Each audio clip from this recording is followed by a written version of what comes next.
Hi, good morning. Whether you are sitting in this auditorium or you are listening on the live stream, wherever you are this morning and however you're tuning in, I'm happy that you are here. And several weeks ago, I think it was 3 weeks ago.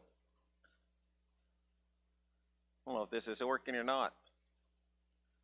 All right. Anyway, hopefully it'll work. Oh, TV's not on in the back, Reggie. That's what I can't see. All right. I did this sermon about who needs a shepherd. And the point of, I think we might have just messed things up when I did that. No? Okay. Sometimes when we turn technology on and technology is not already on, things just got like really weird. So when that one came on and this one went blank, I thought, well, that really messed everything up. I was going to have you all turn your chairs away and look at that TV. But I did this sermon about who needs a shepherd. And that was a sermon about how, as shepherds of the church, we need to reach out to you in a very difficult time, in a time when we're trying to find community. And I asked the elders to call and ask you 3 questions. How are you doing? What can I pray for? And how can I help you? And hopefully most of you have gotten a phone call. We trade that list around. There was a couple of people who did not get a phone call from me, and I found out that I had the wrong phone number. So one thing I would tell you is if we have a phone number for you and that's not your phone number anymore, let somebody know. There is some person who got like 10 voicemails from me. He never called me back. I don't know who he was, but he wasn't Faye Ross. So anyway, so if you need, if you change your phone number, let us know. But I feel like I feel kind of like this picture right here sometimes.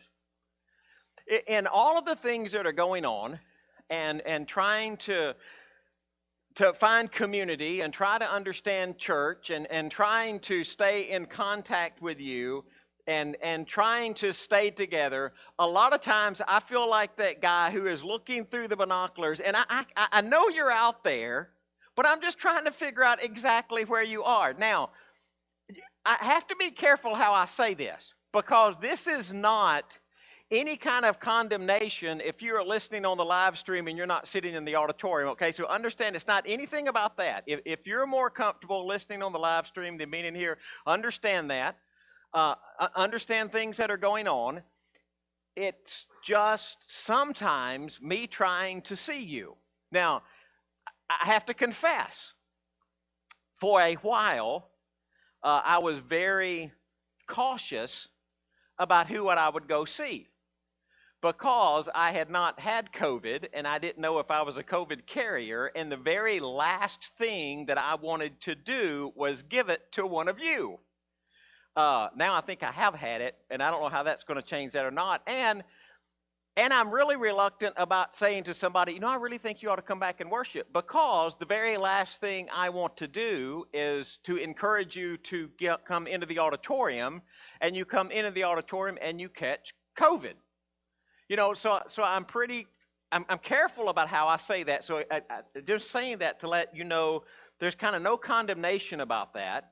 But March the 22nd, 2020, we didn't meet on that Sunday because of COVID. And we went for a couple of months where we did not meet. We started meeting again the Sunday after Mother's Day. Jeff Henry did a live stream for Mother's Day. And after that live stream, we started meeting on Sunday morning. But we're only meeting for Sunday morning for worship. We weren't meeting for Bible class, right?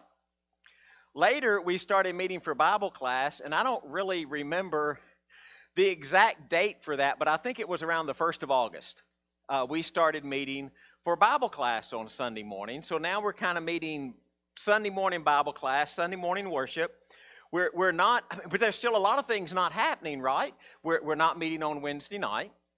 We don't have any... Anybody besides me missing servant Sunday meals? We're not sitting around a table visiting with each other. We're not having get-togethers. We're not having, we wasn't a Christmas party, and we're not getting together just to have fun and do things like that. So we're kind of caught in this really unique kind of situation where, average attendance is 40 to 65 sitting in the auditorium. 64 today. by the way, and we're searching for that community. And even the word church, I mean, let's just take the word church. Sounds like just a real biblical word, doesn't it? But it's not a real biblical word. It's a word that's used a lot of times outside the Bible. In the sense of the Greek word, the ekklesia. It's an assembly. It's a bunch of people who get together for a purpose. Now, it could have been political. It could have been a city meeting. It could have been a bunch of friends who got together who were an assembly. It could be a bunch of people who believes in Jesus who got together in an assembly, thus the way we use it in the church. But it is an assembly of people. Anybody see the difficulty in having an assembly of people when we're struggling to have assembly? Yeah, that's difficult, isn't it? And you say, well, yeah, the church is a lot bigger than assembly. Yes, it is. It is. And so we're caught in this kind of unique scenario where some of you are here in person and some of you are digital. Some of you are live streamed. And I want to tell you, no matter how you're assembled with us this morning, you are assembled with us. Now we can debate about physical assembly and digital assembly. I am not debating any of that stuff this morning in this sermon, okay? We are assembled. In fact, even when we assemble, the church is so much more than us, right? There are people who are assembled all over this world this morning. And I'm assembled with them. I'm part of a smaller group that's part of a larger group, and it's just all part of God's group.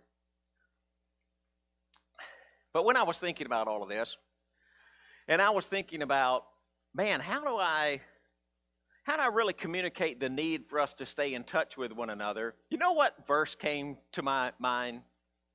Cain and Abel. Now, I know this isn't a perfect connection, okay? Cain and Abel. You remember the story of Cain and Abel? So they bring a sacrifice to God, and I'm just going to tell you, as much as I've studied the Bible, I'm still struggling to figure out, what Cain did wrong. It was something that had to do with his heart, okay? Abel offered a better sacrifice, and the word could mean better or it could mean bigger. I don't know if it's bigger or better. It don't really. What happened is there is something going on with Cain and his heart and his sacrifice, because God said, if you do right, be accepted, but if you don't do right, sin's crouching at the door. So this is not a sermon about what was wrong with Cain's sacrifice. Do you remember what happened after that? So Cain gets upset. He gets angry. He gets mad. Calls on his brother. They go out in the field. They go out in the field together, and Cain kills Abel, his brother. And God, do you notice how in the text so many times God asks a question, he already knows the answer? We never do that, do we? Do you ever ask anybody a question and you already know the answer? Y'all just smiling at me, and I know you do it because I do it. So God shows up and he says, well, Cain, this is Greg Smith paraphrase, where's your brother? Well, I don't know. Am I my brother's keeper?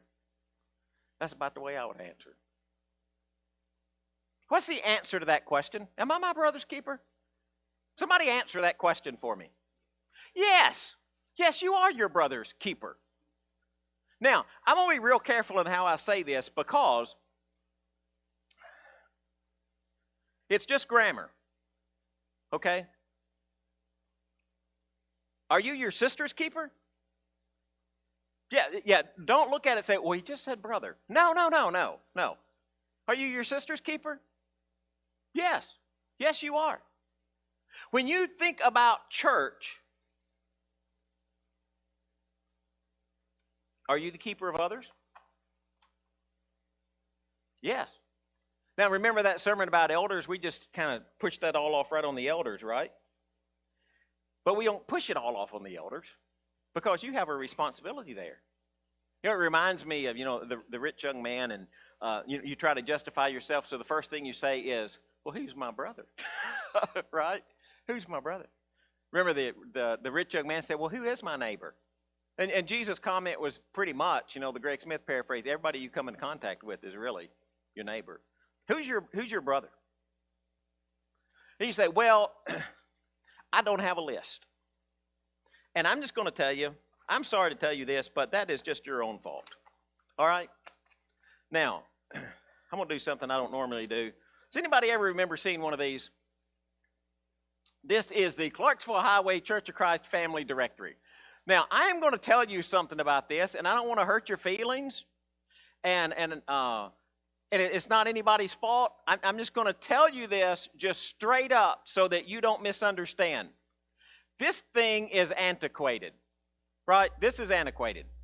And I don't know how to say this nicely. Almost every church directory becomes antiquated. Now, we had a good idea, right? We put it in there with the loose leaf stuff so we could take stuff out and we could take new pictures and we could move stuff around. And guess what we did?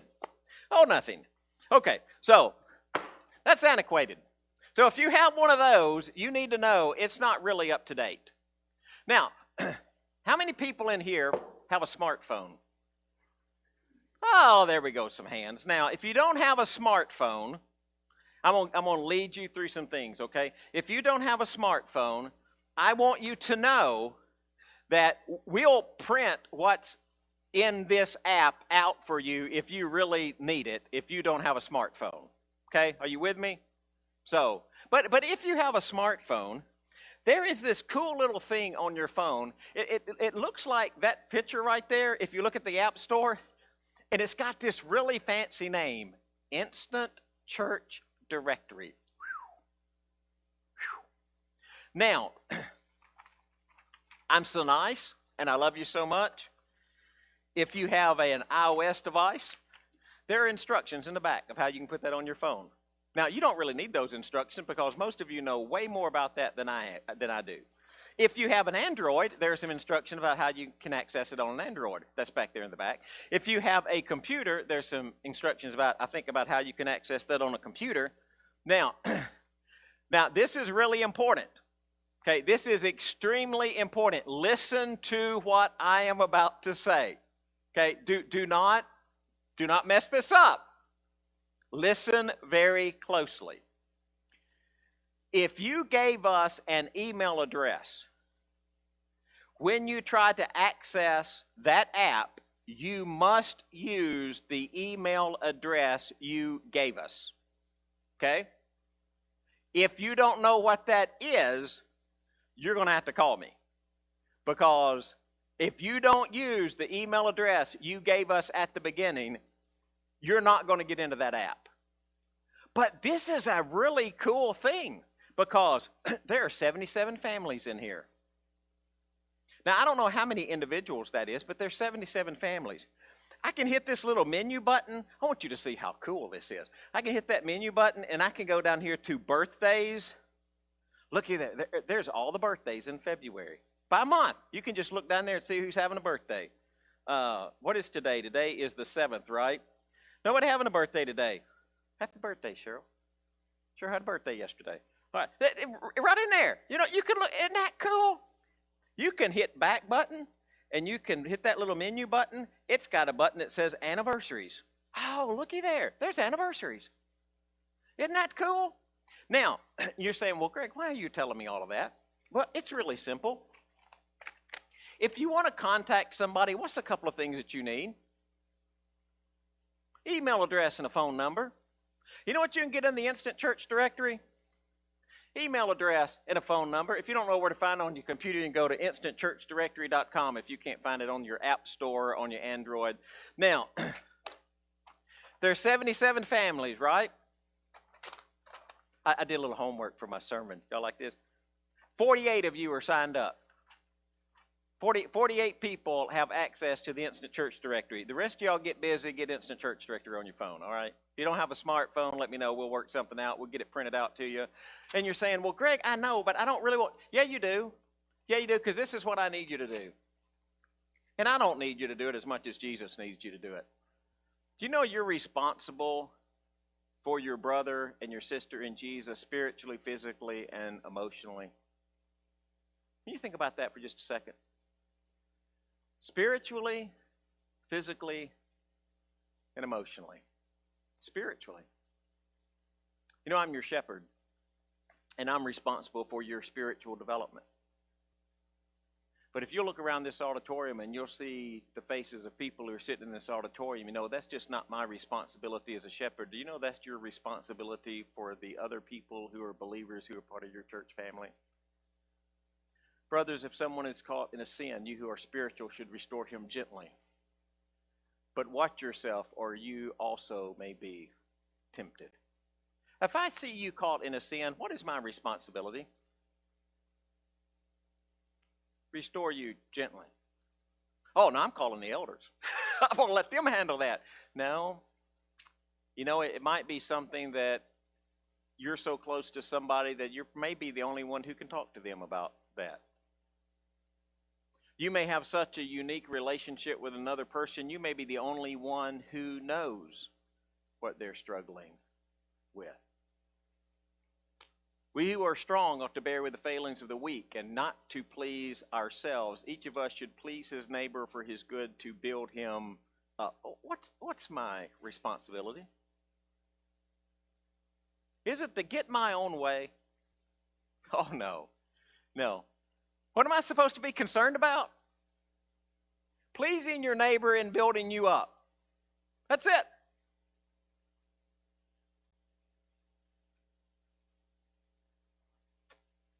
I didn't ask y'all if I could do this, but it's okay. Because he's my brother and he loves me and he forgives me when I mess up. Shaw, are there some songs that we sing that you're not really that fond of? Yes, there are. And I know that there are songs that we sing that Shaw's just not that fond of, because Shaw and I have talked about this before. There are songs that we sing sometimes that I am just not the biggest fan of. But you know what? I look over and I see one of you singing like I've never seen you sing before, with this huge expression of joy on your face. And you know what I think about that song? I think that is just the coolest song I've ever heard. Not because it's my favorite, but because it is your favorite. We build each other up. Don't cause anyone to stumble, whether Jews or Greeks or the church of God, even as I try to please everybody in every way, for I am not seeking my own good, but the good of many, that they may be saved. Man, isn't church cool when everybody seeks the good of somebody else? Taking care of one another spiritually. You know, of all the things that we can do for each other, excuse me, caring for one another spiritually is so vitally important. The thing that will last forever. That we have spiritual health, that we grow close to God, that we learn to honor Jesus with our lives, that we praise Him in everything that we do, that we help each other through the struggles. Is living a spiritual life always easy? Y'all answer that question, because the Greg Smith answer is no. Are there some struggles? Absolutely. And it helps me so much to know that I'm not alone. Physically. I'm supposed to help you physically. I mean, turn over to Acts chapter 4. I don't know, we've read this before, and we'll read it again. Now the full number of those who believed were of one heart and soul, and no one said that any of the things that belonged to him was his own, but they had everything in common. And with great power the apostles were given their testimony to the resurrection of the Lord Jesus, and great grace was upon them all. There was not a needy person among them. For as many as were owners of lands or houses sold them and brought the proceeds of what was sold and laid it at the apostles' feet, and it was distributed to each as any had need. There's this really cool verse in the book of Ephesians. It's about somebody who steals. And it's about encouraging somebody who steals not to steal anymore. And you would think that what you would get in this verse is, for those who steal, you ought not to do that. Don't do that anymore. But that's not really what you get. He who has been stealing must steal no longer, but must work doing something useful with his own hands. It's the that phrase that gets me. Why? That he may have something to share with those in need. Well, isn't that cool? So what does the guy who is stealing need to work with his hands? So he has something to share with somebody who has a need. Well, isn't that a totally different view of finances than most of us have? Self-included, right? Why do you go to work, Greg? Well, I go to work so I can put money in the bank, so I can pay my bills, and I can have a car to drive, and I can have a house to live in, and I can have this, and I can have that, and I can afford to go out to eat every so often, or maybe I'll say, I don't think I have ever answered that question. Well, the reason I go to work is so that I can have something to share with people who have a need. That sounds like a pretty biblical reason, though, doesn't it? When you think we have people who have needs. There's a thing in the bulletin, we put it in there for Mary, and Mary's asking for extras, right? Extra clothes, extra pants. I mean, look in the bulletin, right? There's pants and shirts and shoes. And I had to ask this morning because I didn't really know. I said, Mary, what is an extra? You know what's an extra? You know what an extra is, don't you? It's when somebody comes to school and maybe they don't have a jacket to wear out on a cold playground, or maybe they have an accident and they need new clothes while they're at school, or something happens to the clothes that they need extras. They need extras. It's a need, isn't it? It's a real need. If you ask people about Clarksville Highway Church of Christ, one of the things that they will say about Clarksville Highway, we're a helping church. I'm glad to hear that. I'm glad to hear that. We struggle with that sometimes, don't we? And very honestly, what I find is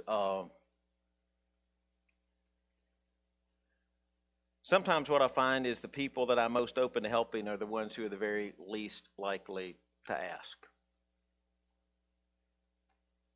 But we can't reach out to needs, physical needs of other people, if we don't know they exist. How do we find that out? How do you find that out? It might be a phone call. We listen, but to listen we have to talk, right? We observe. We be generous. Oh, generous. We learn to be discreet. And there are times that maybe the best thing to do when you run into one of those situations is to communicate that with one of the elders so the church as a whole can help. But we take care of each other. It's who we are as a church. Emotionally. We don't talk much about emotion, do we? Honestly, I don't, because it's very hard for me sometimes to understand emotion. I know Cain got mad. God said, don't get mad. You need to overcome sin. It's crouching at the door. And he didn't. And he killed his brother. I wrote down, sometimes we have this love-hate affair with emotions. Robert Solomon wrote this. I thought it was really good. He said, we live our lives through our emotions. It is our emotions that give our lives meaning, what interests or fascinates us, who we love, what angers us, what moves us, what bores us. All of this defines us, gives us character, constitutes who we are. When we talk with one another, our conversations often focus on emotions. We ask, how are you? Then we share, at least with those close to us, what makes us upset, what brings us joy, what saddens us, and what makes us smile. I know that our emotions reveal our hearts and our minds. And I know sometimes we can't even understand our own emotions, can we? Sometimes they're a struggle. Have you ever had somebody walk up to you and say, well, how are you? And deep down they really don't want to know. Right? That's just kind of a normal response kind of question for us, isn't it? How are you? Sometimes as we try to navigate through that, it's very difficult for us to navigate through those emotions. Fruit of the Spirit, love, joy, peace. Those all sound like emotions to me. Some of those things that we're supposed to stay away from, wrath, anger, backbiting, envy, jealousy, those things sound like emotions to me.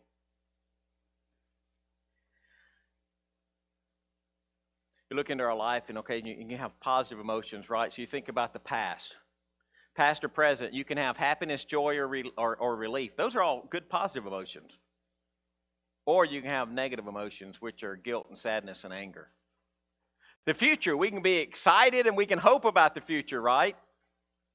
Or we can have worry and anxiety and fear. And Jesus comes along and he says, I'm coming. He's talking to God the Father. He says, I'm coming to you now, but I say these things while I'm still in the world so that they may have the full measure of my joy within them. God came, sent Jesus so that we would have a life filled with joy. And I know sometimes as we try to help each other, especially when we think about emotions, sometimes we're just like, I'm not really sure what to ask. Sometimes we just listen. Sometimes you just listen. I think one thing maybe I've learned through the years is not to minimize. Because it's easy for me to tell me why you shouldn't be upset or why you shouldn't worry or why you shouldn't be full of anger. And a lot of times when we use that, we're trying to cheer people up, aren't we? We might use a phrase like, well, it could be a lot worse. Or at least you still have a job. You know, we make those kind of statements. But in doing so, sometimes what we don't realize is that we minimize the feelings that they're struggling with as like it is an attempt we're trying to brush those off. Like really they're not as deep or as important as maybe that person feels like they are. And it's not for me to tell you why you should be upset about something or whether you should or whether you shouldn't. But don't minimize people's emotions. Maybe just give a nice gesture. You know, maybe there's something you can do when somebody struggles, or maybe it's some way to follow up. Maybe it's just as easy as giving someone your attention. I want to ask you if you ever do this, because I'm telling you up front that I do this so that you'll know I'm trying really hard to learn not to do this, okay? Did y'all follow me with that? So I'm going to give you a bad habit that I have that I am trying to get out of, and I'm finding it very difficult to develop a new habit. You with me? Many times when somebody is talking to me, I am formulating the answer in my head while they're still talking. Anybody guilty of that? Because what I don't want is I don't want dead time. I don't want it to, I don't want to look at you like a deer in a headlight look, So while you're talking to me, I'm trying to think, okay, how am I going to respond to this? The whole time that I'm trying to figure out how to respond to what you're saying, what am I not doing? I am not listening to what you're saying. Now, my sweet wife, bless her wonderful little heart, would probably tell you, yeah, he's been like that his whole life. All right, I'm just getting old enough that I'm figuring it out. All right, so I'm really trying hard now to listen before I formulate a response. And I am just telling you up front that is very difficult for me to do. I think you should work on the same habit. Because I look out and I see your face. And some of you, I know you're behind that camera, and you're not sitting in here, but I've seen you enough times over 15 years. I know exactly what you look like. I don't know what you're wearing this morning, right? But I know exactly what you look like, so I can see your face. And I'm thinking, all of us together, if we reach out to one another with our spiritual and our emotional and our physical needs, what a wonderful church we'll be. So here's what I want you to do.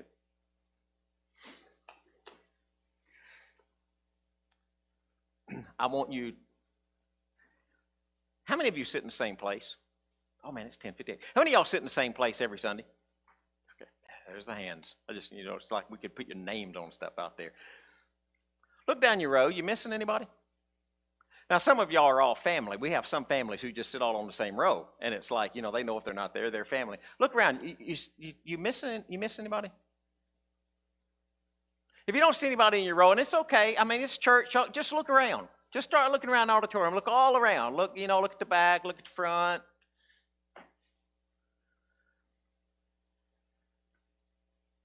Hey, there's probably somebody that you're thinking, and this is not a call them and ask them why they're not at church. There's probably somebody that as you look around this auditorium, you can think, well, I wonder how so-and-so's doing. Not whether they're at church, not whether they're in the assembly, just the question, I wonder how they're doing. Hadn't seen them in a while. I look around, I think, I wonder how Miss Beulah's doing. You know, I hadn't seen her in a while. I wonder if she's still making those little cookies that she makes. I'm not calling her about the cookies. You know, Miss Hazel, who's struggling with her health. I hadn't seen Miss Hazel in a while. You look around, you wonder, I wonder how they're doing. How about if this week you just pick up your phone and you ask one person, how are you doing? Now, you can do that a bunch of different ways. You can, we were in Staples yesterday. You know they still sell corded telephones? Did y'all know that? They still have telephones in Staples that have a cord and an answering machine. I didn't think anybody used those anymore. Anybody in here still got a corded phone in your house? Wow. With an answering machine. Wow. Wow. Oh, somebody just said, was laughing, said, you can't see me in my Superman t-shirt. Whoever's listening knows what that's all about. All right, I love getting texts while I'm preaching, by the way, to know y'all are listening. Y'all just fill my phone up with texts. I just think that's cool. How about you get out that corded telephone and call somebody? Anybody seen Nancy Blanton in a while? Yes, I know you have, so have I. Yeah. Pick up your phone and give her a call. How you doing?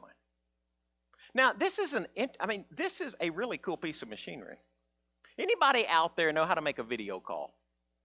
Come on, let me see some hands. Anybody know how to make a video call? I mean, I know people younger than me know how to make a video call. You use Skype or FaceTime or Zoom. What do people use? FaceTime? Okay. I don't care what you use. Wouldn't a video call be nice to somebody that knows how to use their smartphone? I mean, don't try to video call Miss Nancy. But if you know how to use a smartphone,